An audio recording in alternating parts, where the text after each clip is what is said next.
Bonjour à tous, les socios, bienvenue dans les paris du CD5. On est samedi, il est midi, pour ceux qui viennent de se lever, bon petit déjeuner. Il y en a déjà qui déjeunent et il y en a qui conseillent les socios sur les matchs à venir. L'émission Les paris du CD5, vous connaissez le concept, évidemment, nos chroniqueurs vont vous donner tous leurs conseils et leurs avis pour éventuellement vous faire gagner gros. Ou pas, parce que parfois ça arrive que nos chroniqueurs n'ont pas les bonnes réponses et puis cette émission elle vous permet aussi un peu de les tacler quand ils sont mauvais. Pour m'accompagner sur les paris du CD5, Elton, qui est désormais habitué du programme. Salut Elton. Bonjour à tous. Comment tu te sens là? Ton instinct personnel, je sais que tu suis souvent tes intuitions, elles sont comment aujourd'hui? Écoute, là je me sens bien et j'ai envie d'aider mon prochain, et quand je dis mon prochain c'est les socios, donc pour faire gagner de l'argent en pagaille. Donc toi ton entraînement s'est bien passé ce matin? Alors si tu veux, je le sens comme ça. Le dernier entraînement avant le tournoi qui aura lieu ce dimanche, enfin le dimanche à venir. Bon, je les vois très motivés à l'idée de remporter ce tournoi. Après... On a fait le travail préparatoire. Ensuite, le terrain décidera. Le terrain décidera. Elton qui est coach auprès des enfants, le coach de handball. Elton, ouais, quand je dis pas de conneries sur Club ouais, comme quoi tu fais aussi autre chose. On est tout terrain. On est tout terrain. VTT Elton Mokolo pour nous accompagner également. Vous l'avez connu pendant le quiz du CD5. Il est de retour à l'antenne, notre rédacteur en chef bien aimé, Antoine Le Breton. Bonjour à tous. Ravi d'être là. Ouais, Antoine, c'était tes débuts pour les paris. Et j'avoue que ce plateau me rappelle une certaine finale de quiz. C'est pas super bien passé. J'espère être un peu plus à la hauteur pour ces paris. Et être aussi à la hauteur des gens qui ont été dans cette chaise avant moi. C'est vrai que l'homme que vous voyez ici, c'est l'homme qui crie à l'oreille. Exactement. L'homme qui chuchote à l'oreille des présentateurs, ou des fois qui crie. Voilà, c'est pas des fois. Ça dépend. Mets-le à l'aise. Je suis bien obligé de crier. Non, mais on prend notre revanche. Là, c'est notre terrain. Là tu veux me mettre dans la sauce. Non, mais autant à la régie, c'est le boss, mais ici. On veut lui montrer que on est chez nous. On est chez nous. Il aura peut-être du flair et il s'installera peut-être, Antoine, parmi les chroniqueurs qui ont du flair sur les paris du CD5. Je vous donnais l'heure tout à l'heure. Midi, c'est l'heure de déjeuner et c'est l'heure de quoi, Elton? C'est l'heure du midi débrief également. Allons-y. Midi débrief, c'est le moment de se prendre quelques tacles ou de récolter les lauriers de nos socios. Retour sur les paris de la veille. Messieurs, vous n'étiez pas là. Vos prédécesseurs ont pas forcément eu la main verte, si on en croit le graphe sur le tableau, avec Farez, commencé par lui, qui n'a pas réussi à faire rentrer son pari safe de la veille. Il a vu la victoire de Lille, il a vu également, il avait mis Lyon ou match nul, et ça n'a pas manqué, mais malheureusement, il avait aussi prédit Francfort victorieux, et ça n'a pas marché. Farez, voilà, qui fait partie quand même, mine de rien, de ces hommes qui ont cet instinct qui fonctionne dans le club des 5, mais ça n'a pas marché. Et Walid, on le connaît, il est théâtral, il est plein de bonne volonté, il est plein d'ambition, mais malheureusement, Walid, pour l'instant, il a du mal à confirmer, même s'il a vécu quelques semaines plutôt intéressantes. Lyon, match nul s'est passé, et malheureusement, il voyait des buteurs sur ce match qu'on a analysé hier. Voilà, et c'est effectivement ni Lukaku ni Lautaro Martinez n'ont marqué de points, messieurs. Ça vous met un peu la pression, ces résultats, peut-être, parce que là, on peut regarder les résultats de Walid, on peut faire que mieux. Exactement. Très honnêtement. Parce qu'il ne faut pas dire qu'il se soit foulé sur le double chance buteur un vendredi quand même. Ça aurait pu être plus... Quelle indignité. Ça aurait pu être plus dense. Pareil, en Bundesliga, je ne sais plus si c'est lui, mais je me souviens que les matchs de Bundesliga, le vendredi, souvent ça ne réussit pas. Parce qu'il y a eu un Dortmund, pas Dortmund, il y a quelques jours. L'avocat du diable, il était difficile de prévoir que Dortmund mènerait 3-0. C'est vrai. Farez, on va quand même lui laisser au moins celle-ci, parce qu'elle n'était pas facile à pronostiquer, messieurs. Ça vous met une forme de pression, mais j'ai confiance en vous. On a un beau samedi, week-end de veille de match européen. C'est le week-end qui précède. Moi, vous connaissez la formule. Les équipes qui jouent le samedi, en général, elles ont des chances de jouer des coupes européennes. Donc, on a de belles affiches à vous proposer. Les socios, on va commencer par la première rubrique, celle où on est censé ne prendre aucun risque, c'est la rubrique des paris safe. Paris safe, Paris sûr, Paris sécurité, messieurs. Dans le quartier, on appelle Paris Rakitic. Paris Rakitic dans le quartier, Paris Métronome, pour faire des références à un passé un peu plus lointain. Elton, on va commencer par toi, tiens, sur le Paris safe, avec un Paris safe. Elton, dis-nous-en un peu plus. Tu nous as concocté un match avec Lyon, il me semble, si je dis pas de... Non, je me suis concentré que sur l'Espagne aujourd'hui. Ouais, un 100% Liga. Ouais, 100% Liga, voilà, on garde les bonnes habitudes. Alors j'ai commencé par le Real Madrid. C'est Antoine qui nous parlera de Ligue 1 avec Monaco tout à l'heure. Je laisse l'Espagne à Elton. Donc je suis parti pour commencer sur Real Madrid espagnol avec la victoire du Real Madrid. Ça va débuter juste après la fin de l'émission, donc ils ont prévu au niveau timing. D'ailleurs, Espagnol-Barcelone, on voit FC Barcelone sur le graphe, oui. C'est bien l'Espagnol. Ouais, c'est ça, Espagnol-Barcelone. Donc, ils ont bien compris qu'il y avait Paris du CD5 d'abord, et ensuite on allait jouer au Bernabéu. Donc, Real-Espagnol, victoire Real Madrid, parce qu'Espagnol-Barcelone, depuis le début de saison, c'est 2 victoires en Liga. Quand bien même Palo Machin a repris l'équipe, on peut pas dire qu'il y a une dynamique positive qui s'est installée. Et en face, le Real qui est au Bernabéu, avec certes des absents comme Eden Hazard, Marcelo, Gareth Bale, devraient l'emporter. Ils sont suffisamment outillés pour passer cet obstacle. Et ensuite, le FC Barcelone. FC Barcelone qui affronte Mallorca. Alors Mallorca, c'est simple, cette saison, ils se sont déplacés à chaque fois et ils ont, enfin, les fois où ils se sont déplacés, ils ont perdu tous leurs matchs en Liga. Donc, face au FC Barcelone, qui devra arriver en confiance après sa victoire sur la pelouse de l'Atlético et avec Lionel Messi qui va présenter son 6e ballon d'or, moi je m'attends à une petite rouste. Ouais, c'est moi qui faisais l'erreur, évidemment, parce qu'il y a le FC Barcelone et l'Espagnol qui jouent. Effectivement, Aymen a bien résumé les deux cotes FC Barcelone et Real Madrid, tes deux vainqueurs, Elton. Donc moi je faisais un peu le lapsus parce que évidemment le Real Madrid va jouer contre l'Espagnol. Je pensais qu'Aymen allait quand même nous proposer les rencontres et effectivement non, c'est les cotes finales qui nous a mis en avant. Une cote à 2,18. On va revoir le résumé justement les socios de cette cote à 2,18 avec la victoire du Real Madrid contre l'Espagnol de Barcelone et la victoire du FC Barcelone contre Mallorca, une cote évidemment qui peut évoluer dans la journée. Elton, ça fait un pari safe qui permet pas de remporter des gains énormes, mais qui a le mérite d'être safe. 1,29. Ah oui, c'est très safe. Ça a le mérite d'être safe. Voilà. C'est très safe. Ah, toi, tu as été un peu moins safe. Ah, non, mais il se permet. Il a déjà été plus fun dans ses paris safe. On l'a connu plus. Apparemment, il s'est fait engueuler. On s'est fait engueuler j'étais là. Dans le vestiaire. J'étais là et j'ai commenté. Moi, j'avais défendu ta cause, Elton. Ah si, j'avais dit que tu avais le droit de considérer que... c'est vrai. Voilà. Antoine, sur tes paris safe, tu as été un peu moins safe qu'Elton, du coup. Alors, on m'a dit, essaye de mettre une cote à 2. J'ai fait une cote à 2, j'ai essayé de la faire la plus safe possible. Du coup, je suis parti sur City qui bat Manchester United dans le derby ce week-end. Parce que, tout simplement, on voit ce que City a fait face à Burnley. Ils ont déroulé, on a retrouvé un jeu collectif... qu'on n'avait pas forcément vu les derniers matchs à City. Et moi, je pense que dans le derby, il n'y aura pas photo entre les deux équipes. Je ne vois pas... Puis City doit continuer de recoller, d'essayer de recoller à Liverpool. Bien sûr, parce que là, du coup, ils commencent à avoir un petit train. Je ne sais plus combien de points de retard. Ils doivent avoir 26 ou 26 points. Ils doivent avoir 9 points de retard. 11 points. Ils ont 11 points de retard. C'est ça. Donc, je pense que City ne peut pas laisser passer cette occasion dans le derby. Et Strasbourg-Toulouse, j'ai hésité un petit peu parce qu'effectivement, Strasbourg venait de perdre à domicile face à Lyon lors de leur dernier match à domicile, mais face à un Toulouse dont on a vu la pauvreté dans le jeu ces derniers temps, et Strasbourg qui est une équipe complètement à domicile et à l'extérieur. À domicile, c'est très solide. Je vois pas comment Strasbourg ne pourrait pas faire un résultat face à ce Toulouse-là. Strasbourg porté par le public. Ça donne une petite cote à 2.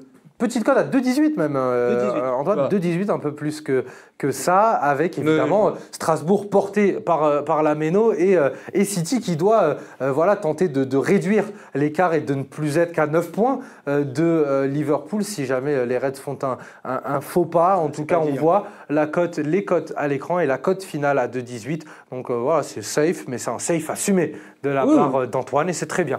Les socios, ça vous permettrait en tout cas de doubler la mise. Effectivement, place aux paris un peu plus pimentés, les paris un peu plus risqués, les paris fun. Take the risk, c'est un peu la la maxime non, on prend plus de plaisir. On va passer de 1,29 à combien? On va passer... Voilà, Elton, parce que je crois qu'il a lâché 1,29. Le fun, il a combien? Ton pari fun Alors, j'attends la réalisation, qui me mette au niveau des paris fun. Non, ça c'est le mien.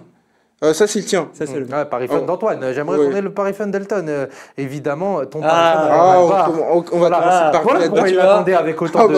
Alors là, je peux dire, parce qu'il faut dévoiler les coulisses du Club des 5, des paris du Club des 5 pour être plus précis. Donc, quand j'ai fait ma petite popote et que j'ai constitué le tableau fun pour les paris du CD5, je me suis attardé sur le match Gladbach et face au Bayern. Et quelle ne fut pas ma surprise quand j'ai vu la cote de 5 pour Gladbach. Gladbach qui est leader de Bundesliga, qui a 4 points d'avance par rapport au Bayern. Et donc, ils vont les affronter au Borussia Park, où ces dernières années, le Bayern a du mal à se déplacer. Bon, quand bien même, c'était une victoire 3-0. Mais le fait est que le Bayern, avec un entraîneur qui vient d'arriver depuis 3 semaines, c'est pas non plus l'équipe la plus sûre. En face, Gladbach, avec Marco Rose, ça déroule. Et donc, moi, je les vois s'imposer dans le choc de la journée en Bundesliga, 15h30, après Alerte Cobra, donc restez c'est tellement bien teasé, j'ai envie de... Tu vois, le problème, c'est que... tu regardes Alerte Cobra, toi? Je regarde Alerte Cobra, et à chaque fois que je fais les émissions du Paris CD5 avec Elton, j'ai envie de tenter ma chance juste après. Il a les mots pour convaincre, comme dirait Sherifa Luna. En tout cas, je disais j'évoquais tout à l'heure ton attrait, Antoine, pour la Ligue 1. On la retrouve, évidemment, cette jolie Ligue 1 avec un pari fun autour de Montpellier, avec Montpellier ou nul. Parce que du coup, dans les paris fun, j'avais hésité entre 2 matchs, c'était soit Montpellier ou nul, soit Gladbach-Bayern. Du coup, j'ai bien fait. T'as pas copié sur le voisin. Et non, j'ai laissé à Elton le soin de se tromper demain. Mais non, Gladbach-Bayern, j'avais hésité parce qu'effectivement, que je suivais tout ce que Elton vient de dire, mais historiquement, j'avais vu les résultats du Bayern face à Gladbach et quand on sait que le Bayern ils sont capables de leur mettre. Il y a eu quelques rousses dans le passé, et quand on voit même un Bayern malade, ce qu'il est capable de faire, c'est un adversaire direct comme Dortmund, je me suis dit. Et pourquoi Montpellier, du coup? Montpellier ou nul, parce que Paris, j'ai pas trouvé Paris très transcendant face à Nantes. Et puis même depuis le début de la saison, on a vu tous les problèmes que Paris peut avoir, même s'ils sont largement au-dessus des autres adversaires en Ligue 1. Et à domicile, à la Mosson, je me dis que Montpellier peut aller chercher un résultat. Ils n'ont pas perdu à domicile depuis la première journée face à Rennes, et depuis ils sont invaincus à domicile. Donc moi je pense que Montpellier peut accrocher le Paris Saint-Germain juste avant la Ligue des Champions. Montpellier solide à domicile, et puis quand tu me parles d'un Montpellier Paris Saint-Germain à la Mosson, moi j'ai en tête cette victoire, ça date quand même d'il y a quelques saisons, mais la victoire 2-0 de Montpellier qui avait en tout cas semé le doute dans les têtes parisiennes à l'époque. Un peu plus tard qu'en mars dernier aussi. Oui, évidemment, mais moi j'avais en tête cette victoire où on voyait Marquinhos et Thiago Silva reculer sur le but de Riyad Boudbouz. En tout cas, c'est un adversaire qui peut poser des problèmes, effectivement. Et puis du coup, ça donne une petite cote à 2,45. C'est plutôt pas mal. Un peu plus fun que mon safe. On va voir vos buteurs également. Elton, tes buteurs du jour, quels sont tes hommes prolifiques? Alors, mes hommes prolifiques, pour le coup, j'ai tenté un pari et une valeur sûre. On commence par quoi? On peut commencer par Marcus Thuram, fils de Lilian. Fils d'un certain Lilian Thuram qui a remporté un petit trophée d'envergure internationale. On appelle ça la Coupe du Monde. Mais soit dit en passant, Marcus Thuram qui est à la fête du côté de Gladbach, c'est 6 buts en 13 matchs, 5 passes décisives. Dans un rôle sur le couloir gauche, Marcus Thuram. Exactement, c'est en train de devenir entre guillemets l'idole du Borussia Park. Et moi je me dis que le Bayern, avec une défense mouvante, est l'adversaire le plus indiqué pour que Marcus Thuram continue sa bonne série, raison pour laquelle j'ai tenté Marcus Thuram avec une cote de 3,25.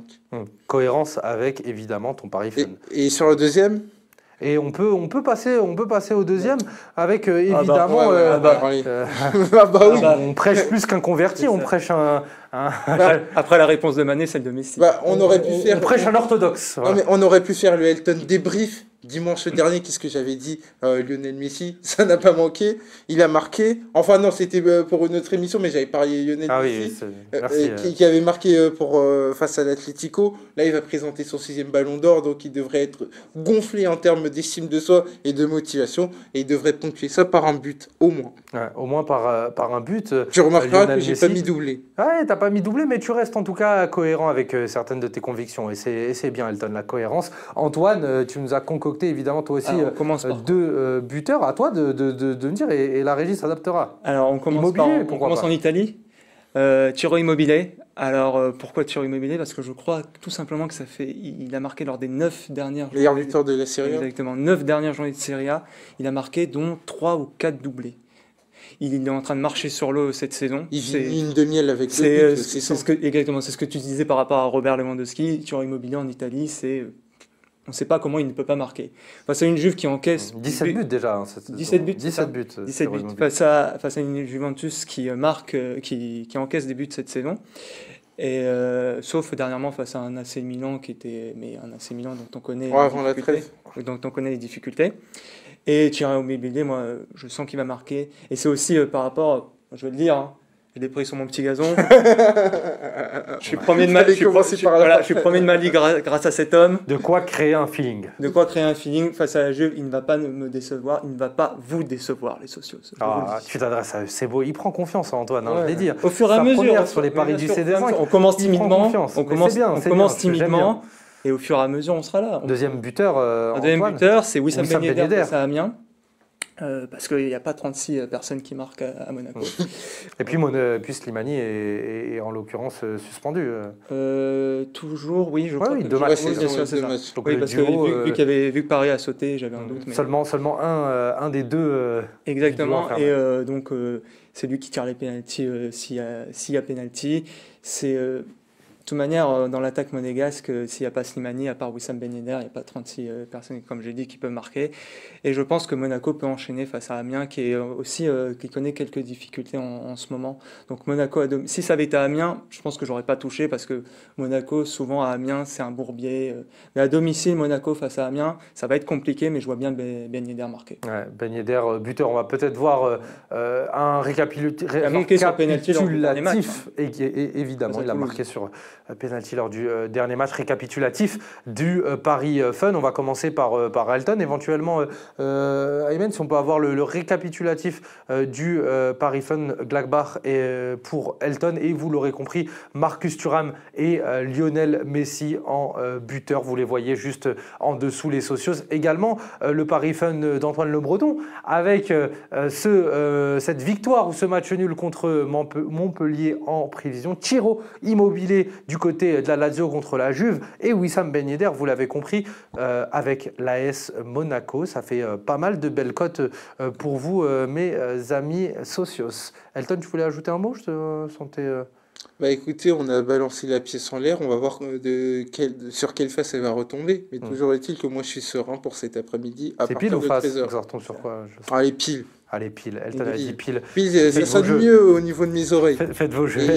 Et quand ça retombe, tu vois, il y a l'écho de l'argent là, pour le coup. Ah ouais, ça c'est pas mal. Il est souvent serein. Il a changé, Elton. Il a changé. Merci à vous, les gars, pour vos interventions, pour vos conseils. On va voir s'ils vont porter leurs fruits sur cet après-midi football. Je vous rappelle, les socios, le principe des paris CD5. Inscrivez-vous sur Winamax si ce n'est pas déjà le cas. Vous avez jusqu'à 100 € offerts, plus 10 € de free bet avec le code promo CD5. 10 € de free bet offerts par Winamax, nos partenaires. Donc ça vous permet, si vous n'êtes pas encore inscrit sur Winamax, d'avoir une opportunité supplémentaire de gagner. Je vous rappelle, les socios, le pari comporte des risques, donc pratiquez tout ça avec évidemment modération et contrôle. Je vous souhaite de bons matchs et puis on se retrouve ce soir avec Romain dans le débrief du Club des 5 ce soir. À ne pas louper surtout. À ce soir les socios. À ce soir. Salut.